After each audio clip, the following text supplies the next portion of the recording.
जिस प्रकार से हमने पहले ये चर्चा की थी कि भगवान को कोई भी वस्तु अर्पण की जाती है तो भगवान उसमें तुलसी का पत्ता अगर हम भगवान को उसमें भोग में अगर नहीं रखते तो भगवान उसको स्वीकार नहीं करते। अगर हम कोई भोग बनाते हैं भगवान के लिए तो उसमें तुलसी दल रख करके भगवान के समक्ष इसको प्रस्तुत करते हैं और भगवान इसको स्वीकार करते हैं। तो भक्ति के कार्यों में हमारा उचित भाव होना अत्यंत आवश्यक है। क्यों? क्योंकि भगवान भावग्राही हैं। तो भक्ति नवविधा भक्ति का पालन हम करते हैं। इसके अंतर्गत 64 अंग शिला रूप गोस्वामी रूपा जी ने बताए हैं। इन सभी को भक्ति भाव से करना चाहिए। भगवान भावग्राही जनार्दन कहलाते हैं। मूर्खो वदति विष्णाय, जो जो नहीं जानते, जिनको कोई ज्ञान नहीं है, वो बोल रहे हैं, क्या बोलते हैं भगवान के नाम को? विष्णाय। पंडितो वदति विष्णवे, जो विद्वान है, जो जानते हैं, कैसे उच्चारण करते हैं भगवान का? विष्णवे। उभयोरपि समं पुण्यम भावग्राही जनार्दन। लेकिन भगवान इन दोनों को समान रूप से लेते हैं। क्यों? क्योंकि भगवान भावग्राही जनार्दन है। तो हम भक्ति के जितने भी कार्य को करते हैं उसको सही भाव से करना अत्यंत आवश्यक है। तो हमारे आचार्य हमको सिखाते हैं हमारा क्या भाव होना चाहिए। सबसे पहला जो भाव है वो है विनम्रता का। विनम्रता का भाव अत्यंत आवश्यक है। भगवान को अहंकार बिल्कुल भी पसंद नहीं है। भगवान बिल्कुल भी अहंकार को पसंद नहीं करते। और अहंकार किस बात का करें? किस बात का अहंकार करें? धन, रूप, ऐश्वर्य, शक्ति, बल, ये सब कुछ भगवान का ही तो दिया हुआ है। भगवान को उन सब वस्तुओं को दिखा करके क्या प्रसन्न किया जा सकता है? बिल्कुल नहीं किया जा सकता। व्यक्ति को उस चीज से प्रसन्न किया जा सकता है जो उसके पास नहीं है।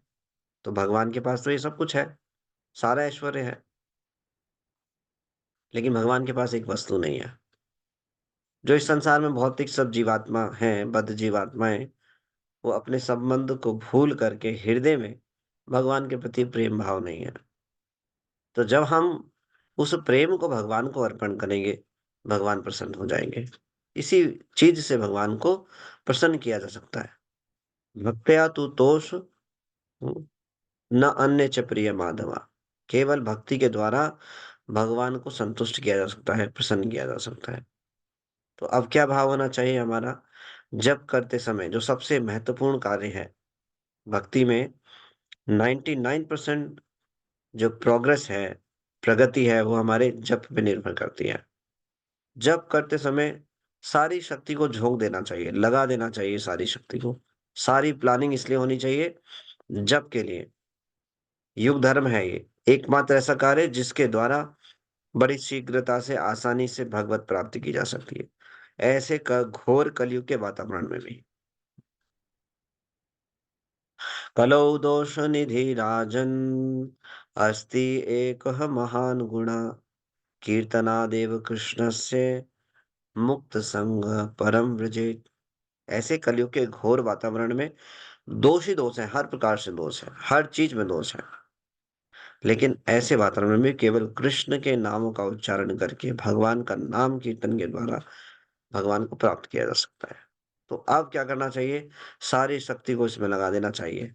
बुद्धि, मन, अहंकार, जो शक्ति है शरीर में, वो मनसा वाचा कर्मणा, पूरी एनर्जी को भगवान के नाम जप में लगाना चाहिए। अच्छा जप क्या है? अच्छा जप है स्पष्ट उच्चारण करना और उसको ध्यान पूर्वक सुनना, मन को इधर उधर नहीं जाने देना। और उसके साथ में भाव जो है वो कैसा होना चाहिए, आचार्य हमें बताते हैं। प्रार्थना का भाव होना चाहिए। ये हरे कृष्ण महामंत्र भगवान से प्रार्थना है, श्रीमती राधा रानी से प्रार्थना है कि हमें भगवान की सेवा में लगाइए, कृपया करके हमें भगवान की सेवा में नियुक्त कीजिए। तो इस संदर्भ में भक्ति विनोद ठाकुर जी के द्वारा भगवान के 16 नामों में हर एक नाम का अर्थ दिया गया। उसमें हमने हरे कृष्ण, हरे कृष्णा इन नामों के बारे में पढ़ा। तो आगे कृष्ण भगवान के नाम का आगे वर्णन करते हैं श्रील भक्ति विनोद ठाकुर। नाम रूप गुण लीलादिषु मन निष्ठम कुरु। तो यहाँ पर ये रिक्वेस्ट की जा रही है, हे कृष्ण, हे भगवान, मेरा जो श्रद्धा है, मेरी श्रद्धा नाम आपके आपके नाम रूप और गुणों में और लीलाओं में बिल्कुल क्या कर दीजिए, स्थित कर दीजिए, निष्ठा युक्त कर दीजिए। श्रद्धा, जब हम भक्ति में आते हैं तो कुछ ना कुछ श्रद्धा लेके आते हैं, लेकिन निष्ठा का स्तर है, निष्ठा के स्तर पे परिपक्व रूप से भक्ति का पालन होता है। निष्ठा के स्तर पे कभी भक्ति साधना भक्ति के नियमों से नीचे नहीं गिरते। तो निष्ठा के स्तर पे आना चाहिए। निष्ठा का स्तर कब होता है? जब अनर्थ निवृत्ति हो जाती है। अनर्थ निवृत्ति कब होती है? जब भजन तीव्र हो, गंभीरता से पूरी शक्ति लगा करके प्रयास करें। और भजन कब अच्छा हो पाता है? जब हम साधु संग करते हैं। जब हम कुसंग करते हैं तो भजन छूट जाता है। तो हमें साधुओं में पूर्ण श्रद्धा होनी चाहिए। अगर साधुओं में पूर्ण श्रद्धा होगी तो भजन तीव्र होगा, ढीला ढाला नहीं होगा। तो हमें ऐसे उन्नत वैष्णवों का संग करना चाहिए, प्रेरणा लेनी चाहिए। हम देखते हैं इतने सारे भक्त हैं जो सुबह ब्रह्म मुहूर्त में उठ करके अर्ली मॉर्निंग सबसे पहले अपने नाम जप को पूरा करते हैं। इस दृष्टि से नहीं कि 16 माला निपटाएंगे। हम्म, उनकी भगवान के नाम के प्रति रुचि बढ़ रही है, ऐसा देखना चाहिए हमें। और इंडिविजुअली हमें कैसे देखना चाहिए? हम्म, अगर हो जाता है तो कि भगवत कृपा है, भगवान की बड़ी असीम कृपा है। हाँ, और और ये भक्तों की कृपा से मैं ऐसा कर पा रहा हूँ या कर पा रही हूँ। तो इस प्रकार से ऐसे तीव्र उन्नत वैष्णव भजनों से भक्तों से प्रेरणा लेकर के अपने भजन को तीव्र करना चाहिए। तीव्र भजन नहीं करेंगे, अनर्थों से निवृत्ति नहीं होने वाली है। ढीले ढाले भजन से निवृत्ति नहीं होगी अनर्थों से। तीव्र भजन होना चाहिए। अकाम सर्व कामो वा मोक्ष काम उदारधि तीव्रेण भक्ति योगेन यजन्ते पुरुषः परम। जब कोई तीव्रता से भक्ति करता है तो सारे अनर्थ जो है झाड़ू लगा के बाहर निकाल कर भाग जाते हैं। तो हमें निष्ठा के स्तर पे भजन करना चाहिए। तो निष्ठा का स्तर क्या है? नाम के प्रति निष्ठा का एक श्लोक श्रील सनातन गोस्वामी जी बृहद भागवत अमृत में लिखते हैं। और ये नाम प्रभु का प्रणाम मंत्र भी है। हरि नाम को प्रणाम करना हो, भगवान को प्रणाम करते हैं ना।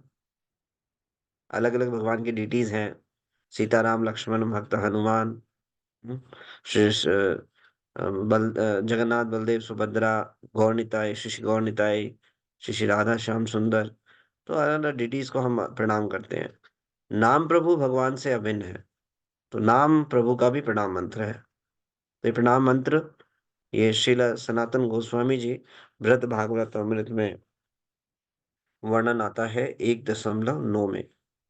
तो ये निष्ठा का स्तर है।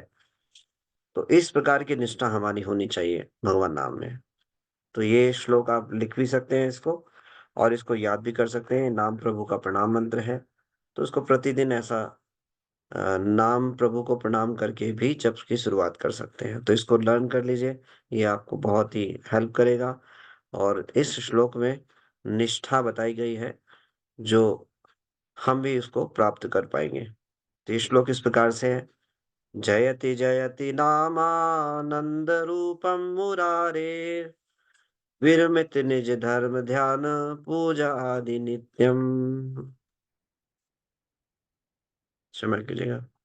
जयति जयति नामानंद रूपम मुरारे विरमित निज धर्म ध्यान पूजा आदि यत्नम कथमपि सकृदातम मुक्तिदम प्रणिनाम यत परममृत एकम जीवनम भूषणम में।